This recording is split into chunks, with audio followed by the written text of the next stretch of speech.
बहादुरी ज़्यादा सम बनाने में नहीं है, बहादुरी है कि आप कितने वैराइटीज़ सॉल्व ठीक है?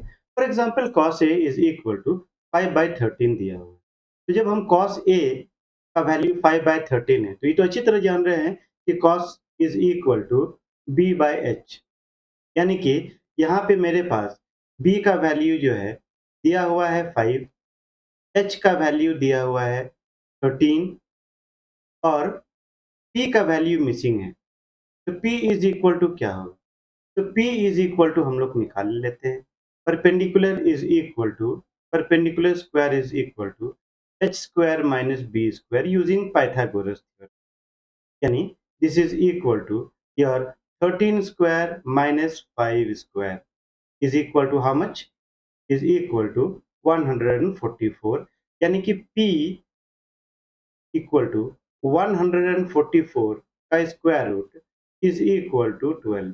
तो हमने क्या काम किया कि एक ट्रायंगल का तीनों साइड हमने बखूबी निकाल लिया, पी एच और पी। अब हमें कहा जा रहा है कि आप इसका वैल्यू निकालिए। तो जब इसका वैल्यू निकालेंगे तो सबसे पहले हम देखेंगे कि साइन ए क्या होता है। हमारा sine A is equal to P by H हुआ। पी बाय एच का मतलब हो गया आपका 12/13। आप देख सकते हैं यहाँ पे the values are given over here. तो इस वैल्यू को हम लोग यूज करेंगे sine A equal to P by H. उसके बाद में देखते हैं ये वाला कॉट ए के बारे में। तो कॉट जो होता है हमारा क्या होगा? कॉट जो होता है cot is equal to 1/tan A. 1/tan A. तो हम लोग क्या करेंगे? हम लोग tan ए का ही वैल्यू लिखेंगे लेकिन उल्टा लिखेंगे। जैसे tan क्या होता है? tan हो गया हमारा ये हमारा tan A हमारा क्या हो गया? ये हो गया हमारा P बाय P हो गया, ठीक? तो जब P बाय B हमारा tan हो गया तो 1/tan A कितना होगा? 1/tan A 1/tan A will be equal to देखो इसको P नीचे लिखेंगे, B लिखेंगे ऊपर। दिस इज़ वेरी इंपोर्टेंट इसीलिए हमसे फिर गलती दोबारा नहीं होगी। तो आप चलिए आइए इसको हम लोग सॉल्व करते हैं। तो यानी 1/tan A is equal to P by देखिए तो यहाँ पे ये वाला P बाय B, ठीक? तो P कितना है हमारा? P है 12, B है आपका 5, यहाँ लिख लिए, हमारा एक और वैल्यू आ गया। तो इस वैल्यू को हम सर्कल कर लेते हैं। उसके बाद में कर रहा है यहाँ tan A डायरेक्ट बोल रहा है कि tan A का वैल्यू निकालिए। तो फिर tan A कितना हो गया हमारा? तो हमारा tan A जो हो गया is equal to P by B। P by B मतलब ये पलट जाएगा। क्या होगा? 12/5 होगा, ठीक? ये वाला भी वैल्यू हम इसको यहाँ से उठा लिए। अब ये सब वैल्यू को हम लोग क्या करेंगे ऑल वैल्यूज को हम लोग इसमें में इस वैल्यू को इसमें पुट करेंगे, ठीक है? तो आ जाइए इसमें पुट करते हैं। तो हमारा क्या हो गया? On putting values on putting the values क्या मिलेगा? हम लोग को मिलेगा साइन ए। साइन ए कितना हो गया? 12/13। तो 12/13 ठीक माइनस कॉट ए है। Cot A is equal to here cot A is equal to 5/12। 5/12 कोई प्रॉब्लम नहीं है। Divided by 2 tan a means 2 times tan a। tan a is equal to 12/5, ठीक? इसको सॉल्व करेंगे। सॉल्व करने आप जानते हैं कि हम लोग क्या करेंगे? यहाँ पे इसके ऊपर में हम लोग एलसीएम लेंगे। तो 13 इंटू 12 हो गया हमारा एलसीएम। ऊपर में हो गया 144 माइनस 165 सॉरी 65 तेरह पच्चे 65 डिवाइडेड बाय क्या हो गया?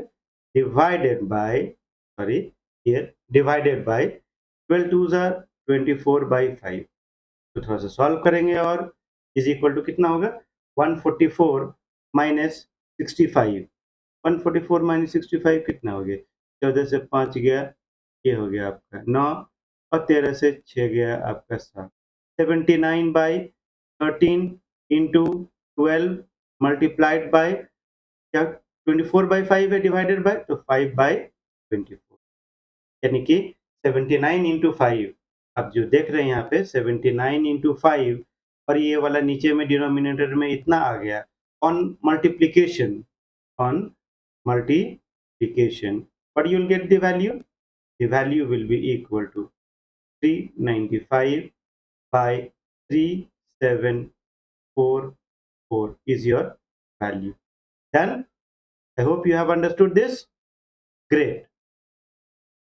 इसी का दूसरा पार्ट है आपका यहाँ पे गिवन cos A का वैल्यू ये है, तो cos A का वैल्यू 5/13 है, तो हमने पहले ही इस वैल्यू को निकाल चुके थे। अब कह रहा है यही वैल्यू को यूज करके आप cot A plus 1/cos A निकालिए।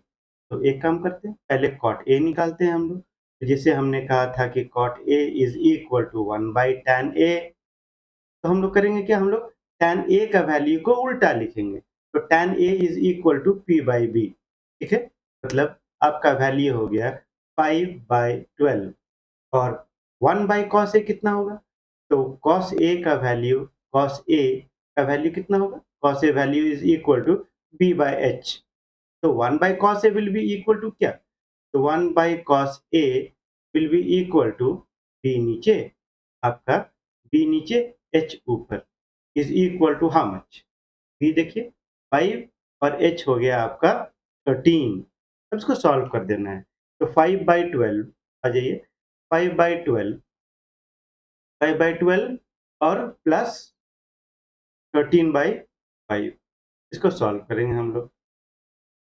12 5 जार 3, 5 25, ठीक है। और यहाँ पे 12 into 13 कितना हो गया? 156। When you will solve this, you will get 181/60. So this is the value in the simplest form. I hope you have understood this. चलिए, तो ये काम करते हैं हम लोग। अब दूसरा वाला हम लोग सॉल्व करते हैं। कह रहा है यहाँ पे given tan A, same type of sum है ताकि हमें प्रैक्टिस हो जाए। tan A कह रहा है यहाँ पे 4/3, मतलब tan A हो गया हमारा P/B हो गया हमारा tan A, यानी कि H मिसिंग है, तो H हम लोग निकालेंगे। H is equal to P square plus B square का अंडर रूट, मतलब P स्क्वायर कितना हो गया? P हो गया आपका 4, यहाँ पे हम लोग पहले से मेंशन कर देते हैं यहाँ पे P equal to 4, P is equal to 3 और हमारा H मिसिंग है, तो H भी हम लोग निकाल लेंगे। यहाँ से कितना होगा?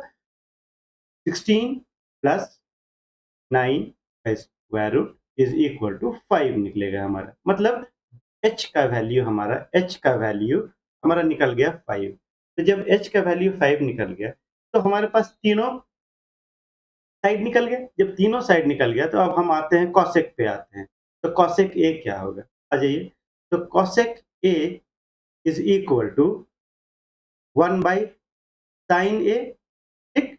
अब साइन ए को आप कैसे लिखते हैं? तो साइन ए को हम लोग लिखते हैं, साइन ए को लिखेंगे पी बाय एच। तो 1 बाय साइन ए क्या होगा?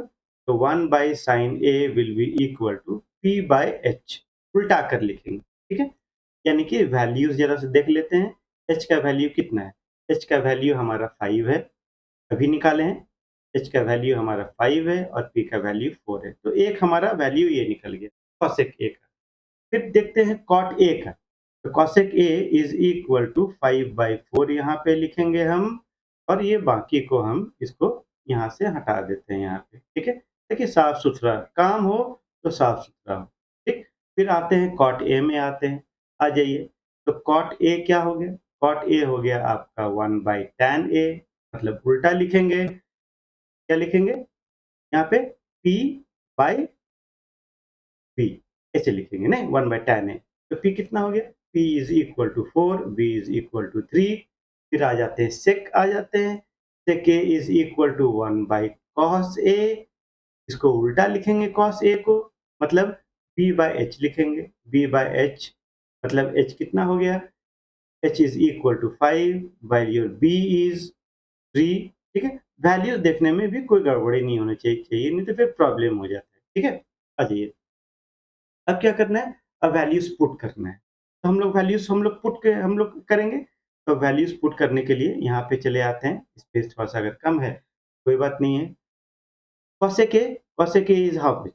5/4। तो सिंपल लिखेंगे यहाँ पे on putting values, put values and see what we'll get. So 5/4 divided by cot A 3/4 और minus 5/3 सॉल्व करते हैं इसको। तो 5/4 कितना हो गया 5/4 और डिवाइडेड बाय 3 तिया 9 और 5 4 जा 20 तो 9 माइनस 20 बाई 4 3 जा 12 सॉल्व करते हैं 5/4 इंटू 12 ऊपर चला गया और नीचे में 20 माइनस कितना है भाई 20 माइनस 9 11 माइनस 11 4 3 टाइम्स 12 गया इज इक्वल टू 5 दिया 15 बाई माइनस माइनस 11 ये माइनस को हम लोग यहाँ लिख देंगे स्टैंडर्ड फॉर्म में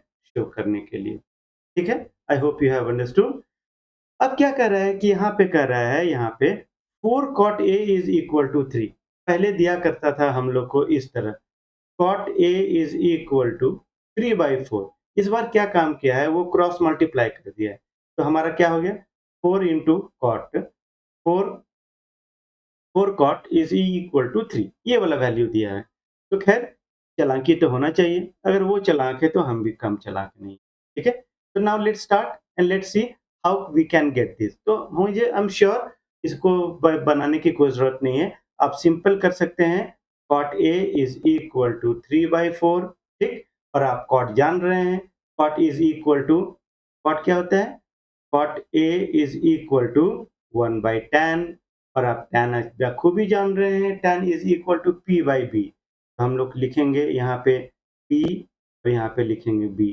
मतलब आपके पास में p का भी वैल्यू है p का भी वैल्यू है आप h निकाल लीजिए वो भी पाइथागोरस थ्योरम से अगर एक बार h आपका निकल गया इज इक्वल टू 5 तो आप जो है रिमेनिंग वैल्यूज जो है ना रिमेनिंग वैल्यूज बखूबी निकाल लेंगे ठीक साइन ए भी निकाल लेंगे आप साइन ए भी निकाल लेंगे और सेक ए भी निकाल लेंगे साइन ए क्या हो गया साइन ए हो गया हमारा p/h तो p/h इज इक्वल टू कितना p हमारा हो गया 5 h हो गया हमारा सॉरी ये सब हल्की फुल्की मिस्टेक हो जाती है p इज इक्वल टू कितना हमारा p है 4 और हमारा h है 5 वेरी गुड फिर कह रहा है सेक तो सेक तो आप जान ही रहे हैं सेक होता है 1/cos मतलब 1/cos तो cos को कैसे लिखते हैं हम लोग यहाँ पे b/h तो b नीचे h ऊपर मतलब ऊपर 5 और b इज हाउ मच आपका b हो गया 3 तो b इज इक्वल टू 3 तुरंत वैल्यू पुट करेंगे निकालेंगे ठीक उसी तरह करें यहाँ पर cosec square a minus cot square a इसको सॉल्व करते हैं हम लोग cosec तो cosec क्या हो गया हमारा ये हो गया 1/sin हो गया ना ये हो गया cosec हो गया 1/sin का स्क्वायर और ये वाला हो गया cot स्क्वायर है मतलब cot स्क्वायर है मतलब cot हो गया 1/tan का स्क्वायर कुछ नहीं सिर्फ वैल्यूज पुट करना है ना तो वैल्यूज हम लोग पुट करते हैं आ जाइए साइन क्या होगा हमारा तो sign is equal to p/h तो हम लोग कैसे लिखेंगे p/h चूंकि उल्टा है ठीक इसका स्क्वायर करेंगे यहाँ पे माइनस tan कैसे लिखते हैं p/b कोई बात नहीं है p/b यहाँ उल्टा लिखेंगे स्क्वायर करेंगे इज इक्वल टू जैसा देखिए तो वैल्यू पुट करके h हो गया आपका 5 p4 का स्क्वायर माइनस p3 p4 का square and the value gives you how much the value gives you 25/16 ठीक माइनस 3 तिया 9/16 मतलब आप इसको सॉल्व कीजिएगा तो क्या मिलेगा देखिए 25 माइनस 9 इज इक्वल टू नहीं 25 माइनस 9 इज इक्वल टू क्या मिलेगा ये मिलेगा आपका रुकिए 1 minute is equal to 16 is equal to how much so here we'll get is equal to 16/16 and here it gets cancelled and we get the value as 1 ठीक है last में कह रहा है यहाँ पे देखो यहाँ पे कितना बुड़बक बना रहा है, कह रहा है यहाँ पे कि find cos A equal to 0.6, तो डायरेक्ट नहीं देख के कह रहा है cos A is equal to 0.6। 0.6 का मतलब 6/10, 6/10 मीन्स ये क्या हो गया हमारा, देखिए तो ये 2 3 टाइम्स और ये 5 टाइम्स, मतलब हमें दिया गया है कि कॉस ए का जो वैल्यू है वो 3/5 है, और कॉस ए आप जान रहे हैं cos is equal to B by H, मतलब आपको यहाँ दिया गया है is equal to 3/5 is equal to B by H, और आप अच्छी तरह जानते हैं कि आप पी यूजिंग पाइथागोरस थ्योरम आप निकाल लेंगे आराम से ना। 5 square minus 3 square under root will be equal to how much, will be equal to कितना हो गया ये 16, तो यानी कि इज इक्वल टू 4। अब p निकाल लेंगे, अब p भी है हमारे पास में, b भी है और h भी है, तो in that case you can find all trigonometrical values. ठीक है, ये जो वैल्यूज दिया हुआ है, साइन में वैल्यू निकालिए, कॉस में निकालिए, टैन में, जिसमें निकालना है आप निकालिए। ठीक है, कर रहा है find this value, find cos theta plus sine theta, theta is an angle, कर रहा है sine theta is equal to P by Q, मतलब यहाँ पे डायरेक्टली यहाँ पे अल्फाबेट का यूज किया हुआ है, तो हमारे पास जो है परपेंडिकुलर जो है हमारे पास परपेंडिकुलर है इज इक्वल टू क्या हो गया, तो हम लोग एक काम करते हैं, पहले ये तो लिख ले कि sine theta is equal to क्या होता है, तो sine theta is equal to P by H होता है, नहीं? तो हमारा परपेंडिकुलर जो है वो दिया हुआ है कितना, स्मॉल पी, और हमारा एच जो है हाइपोटेन्यूज वो दिया हुआ है क्यू, स्मॉल क्यू। ठीक है, अब करना क्या है, अब करना है बी निकालना है, तो बी जैसे हम लोग निकालते थे उसी तरह हम लोग निकालेंगे, H square minus P square का वैल्यू निकालेंगे, यानी is equal to H square क्या हो गया, एच तो हमारा क्यू है, तो Q square minus P square, तो पी का परपेंडिकुलर का वैल्यू क्या है, छोटा पी है, यहाँ पे लिखेंगे छोटा पी का स्क्वायर रूट। ठीक, तो ये नहीं सॉल्व होगा, यानी नहीं सॉल्व होने का मतलब है कि इसका वैल्यूज जो है आपका बी का वैल्यू जहाँ भी हम पुट अप करेंगे हम यही पुट अप करेंगे। ठीक है, चलिए अब कह रहा है find cos theta plus sine theta, कह रहा है कॉस थीटा अब प्लस साइन थीटा, तो कॉस थीटा क्या होता है हमारा, ये होता है पी बाई एच, और टैन और sine theta P by H, हम लोग वैल्यू हम लोग रखते हैं, बी का वैल्यू क्या होगा, बी का वैल्यू देख लीजिए यहाँ पे square root Q square minus P square, डरना नहीं है, ठीक, by H, H is how much, H is your Q, तो बाई क्यू लिखेंगे, और फिर यहाँ पे लिखेंगे क्यू, उसके बाद में प्लस पी, परपेंडिकुलर, परपेंडिकुलर हमारा स्मॉल पी है, बाई क्या है हमारा एच, तो एच क्या है हमारा क्यू है। ठीक, तो in this case what will be the value will be under denominator will be Q, और ऊपर में square root Q square minus P square अब प्लस पी, तो दिस इज अवर वैल्यू जो कि हम लोग फाइनली ऑब्टेन करते हैं और अच्छा दिखता भी है। ठीक है, I hope you have understood, if this has help you do like subscribe share, और क्या